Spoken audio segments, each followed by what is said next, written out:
Masi Oka stars on what has become one of TV's most talked about shows, Heroes. The hit sci-fi series airs Monday nights at 9 on NBC. This is the current issue of Wired magazine, which features Masi on the front cover. And speaking of magazine covers, here he is at the age of 12 on a Time magazine cover called Those Asian American Whiz Kids. Guess he made good on Time's prediction. More on that in a moment. First, though, here now a scene from NBC's Heroes. Masi, nice to have you on the program. Thank you for inviting us. Glad to have you here. Not bad, huh? Oh, it's awesome. Cover Wired. Are you a Wired reader? I am a Wired reader, in fact. And it's like such an honor to be part of that cover. Yeah. And their whole Rave Awards, it's fantastic. Yeah. For those who've not seen Heroes, how would you explain it? It's about stories about ordinary people gaining extraordinary abilities. And it's what happens when you wake up one morning and just find out that you could read people's minds or bend time and space. What would you do with it? Would you be happy? Would you be sad? It's about a story of those people. Yeah. How did you end up being a part of the series? And I asked that only because I read, in reading about you, there was a point in your career where you actually thought about walking away from acting because of the lack of roles for Asian Americans, and yet here you are now, one of the hit shows on television. Yeah, I was definitely at the right place at the right time. This was actually going to be my last pilot season, and I was going to go into more of a writer producerial role. And the first pilot I read was Heroes, and they were looking for a Japanese American actor who could speak fluent Japanese, and who had comedic timing, comedic background, and ample American television experience. And I'm thinking, if not this, what else? So, right place at the right time. That was the first pilot I read, first pilot I went in for, and I was blessed with the opportunity to play the role. So this had not happened with all that. You were like, I'm done with this. Well, I would have still be in the show business, but probably in a different side, probably behind the scenes a lot more. You do that already, though, working with George Lucas, yes? Yes, I work for Industrial Light and Magic. Tell me what you do with Lucas. I work as a research and development technical director, which is pretty much a programmer. I come up with the techniques, and I write the programs to create the effects. And then I show it to the artist, press this button, punch in this number, and I go, or whatever it is. You know, all right, so tell me something that we have seen at the movies that you were behind creating. Well, for instance, like Episode 2, Star Wars Episode 2, when Jango Fett and Obi-Wan was chasing each other in the asteroid field. The production had a sequence where they had this big asteroid and they needed to blow it up. And they said, hey, Masi, we need to blow this up in a million pieces, fast, cheap, and quick. We don't have the technology. Can you do it? So, sure. 6 months later, I give it to them, final product, and they go, oh, cool, boom, boom, boom, boom, boom, boom, boom, like that. So that's pretty much what it is. I like that with the sound effects and all. So tell me how you found your way on the cover of Time magazine at age 12. Once again, right place, right time. It's one of those things. My friend's mother was the photographer for Time, and they were looking for Asian American kids to be on the cover. And I wasn't actually in the article. So the people who are in the article are actually the smart ones. We just looked smart. Yeah. So they were like looking for, you go to my son's school, so you're probably smart, and you look smart. You look Asian. Yeah. So let's just be on cover. You fit the two criteria. So. Yeah, you look smart, you look Asian. Yeah. Although I've heard though that your IQ though is, I'm not gonna tell what it is. I know what it is. I'm not gonna tell what it is on TV, but I heard I know it's pretty high. I think I was a very good guesser. That's No, I was a good guesser. My IQ's not that high though. You see, I'd rather have kind of lower everyone's expectations. I'd rather be kind of dumb and exceed people's expectation rather than like raise the bar and like not be able to meet it, which is like constantly in my life. So the flip side of that though, I would think, Masi, is being burdened by the intellect. You ever feel burdened? That is to say, the expectation on you from your parents and others is so great because they know your IQ is high. Yeah, my mom definitely had a very high expectation of myself and myself as well. So I've learned through the years that it's much easier to live if you lower your expectations. So, let me go back earlier to something you said. You made it, which was funny. You made a joke about it and moved right past it. But let me come back seriously and try to wrestle with this. This notion of Asians being smart. I mean, that is a stereotype. And every race gets stereotyped in certain ways. I guess if you're gonna be stereotyped, being smart ain't the worst way to be stereotyped. Ain't the worst way. But how do you navigate being an Asian and being stereotyped as expected to be smart because you are Asian? It's interesting. I mean, it's an expectation, but there are some truths just because of our educational background. The systems in Asia tend to be a lot more strict and more, it's it's more.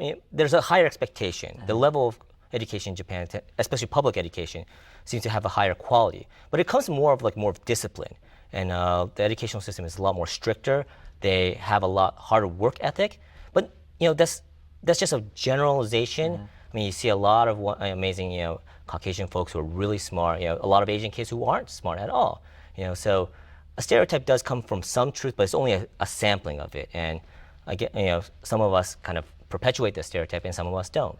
Part of what we hear, at least, that is in part, again, behind the stereotype of Asians being smart is the parental expectation, the parental drive. You started talking to me earlier about your parents, but every time I read an article or I'm in a conversation about why the Asians who are smart, the reason for that is their parents drive them to achieve in that way. Without a doubt. I think that goes true with any kind of immigrants who's come from a different country or who came from not as a wealthy family. They want their kids to succeed. So they came to America to fulfill their dreams, to pursue their life and to have a better life for their children, for their next generation. That's why I think there's a lot of parental expectation and a drive to kind of push their kids harder so they can achieve and have the American dream that everyone talks about. Yeah. So I think if you're born here, you take it for granted, and there's not as much of a stronger drive, possibly. Speaking of stereotypes, though, you fit it in every way. So you're smart, your IQ is high, and I'm a bad driver too. So. You said it, not me. You're bad driver, and you're in the technology field. How did you find your way into that? Did your Asian family push you into technology? No, I mean. It's interesting because I do fit the stereotypes, but my mom, I was raised by a single mother. Right. That's not too common in Asian families where parents are divorced. And we came to America, to throw away everything that's conservative in Japan. So she took a lot of risks. So it is kind of different, but I totally forgot the question now. No, never mind. This doesn't matter. Because now I'm more fascinated. I was asking whether your parents pushed you into technology. Oh yeah. No, definitely. It's something that I loved doing. I loved computers and the idea of problem solving. I've always loved problem solving, and the computers kind of helped you do that. It was very cool. Tell me about your single mother now, and I'm fascinated by that now because, again, speaking of stereotypes, in my community certainly we rail all the time against the fact while a single mother obviously can be a good parent, a single mother can certainly raise an overachieving kid, whether he's Asian or black. So I don't want to slam single mothers, but there's always this conversation about why there are so many single parent families inside of Black America and increasingly in America, period. So how did you? But you're right. You don't often hear about Asian single mothers. Tell me about your mother. My mother's a very strong and unique person, and I love her to death. She pretty much gave up everything to come to America and provide a better life for myself, and I owe her everything. She's my superhero. Yeah.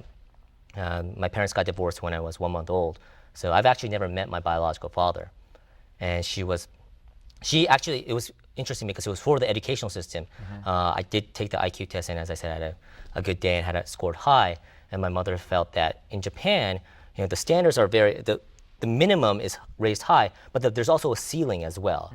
They don't try to let you blossom if you show a certain aptitude for a specific gift or a skill. They don't try to nurture it. Versus America, they do that. So my mother felt she made a conscious choice that we're going to take you to America, where you could go to a school where they're going to let your scientific skills, your mathematical skills, blossom, and that's why she actually took that trip and made that jump to come to America. Yeah, it was a while in my own life before I wrote about this in a book that I put out last year. It was a while in my own personal life before I got around to meeting my biological father. But I had thoughts from time to time about whether or not he knew of anything that I was doing, knew about me, and particularly at the point you start having some successes. Yeah. You start to achieve certain things you want. Do you have any way of knowing whether or not, since you've not met him, he's aware of what you're doing these days? I have no idea, But I know as growing up in my childhood, every time I mentioned my biological father or my mother, there were tears in my mother's eyes. So I made it a point to kind of maybe subconsciously block that out a little bit. Yeah. But I'm sure I would love to meet him one of these days, but not sure when or where, or if I'm even prepared to do so. Yeah. So tell me about where Heroes goes from here. So you're happy with the character right now? Oh my God, it's amazing. And what they have in store in the future is absolutely fantastic as well. Yeah. But you're not going to tell me, though. Oh, well, we can't. I can say the last episode is going to be the bomb. Yeah, all right. And I saw a rough cut of episode 22, the penultimate episodes. Oh, it's just like every episode just gets better and better and better and better. And we I can guarantee that we will deliver. It's a fantastic show, and even being on the show, I'm a big fan of it. And even knowing what's going to happen when you see it on screen, it's like, oh, that's awesome! Oh, I can't wait to tell it, but I can't because I don't want to spoil it for anyone. All right, so I'm sure you feel sufficiently teased now by Masi Oka, so much so it's gonna be that great. you'll start tuning in to Heroes on NBC. Masi, nice to have you on the program. Thank you very much for inviting me. Good to see you. It's my pleasure. That's our show for tonight. Catch me on the weekends on PRI, Public Radio International. You can access our radio podcast through our website at pbs.org. I'll see you back here next time on PBS. Until then, good night from LA. Thanks for watching. And as always, keep the faith.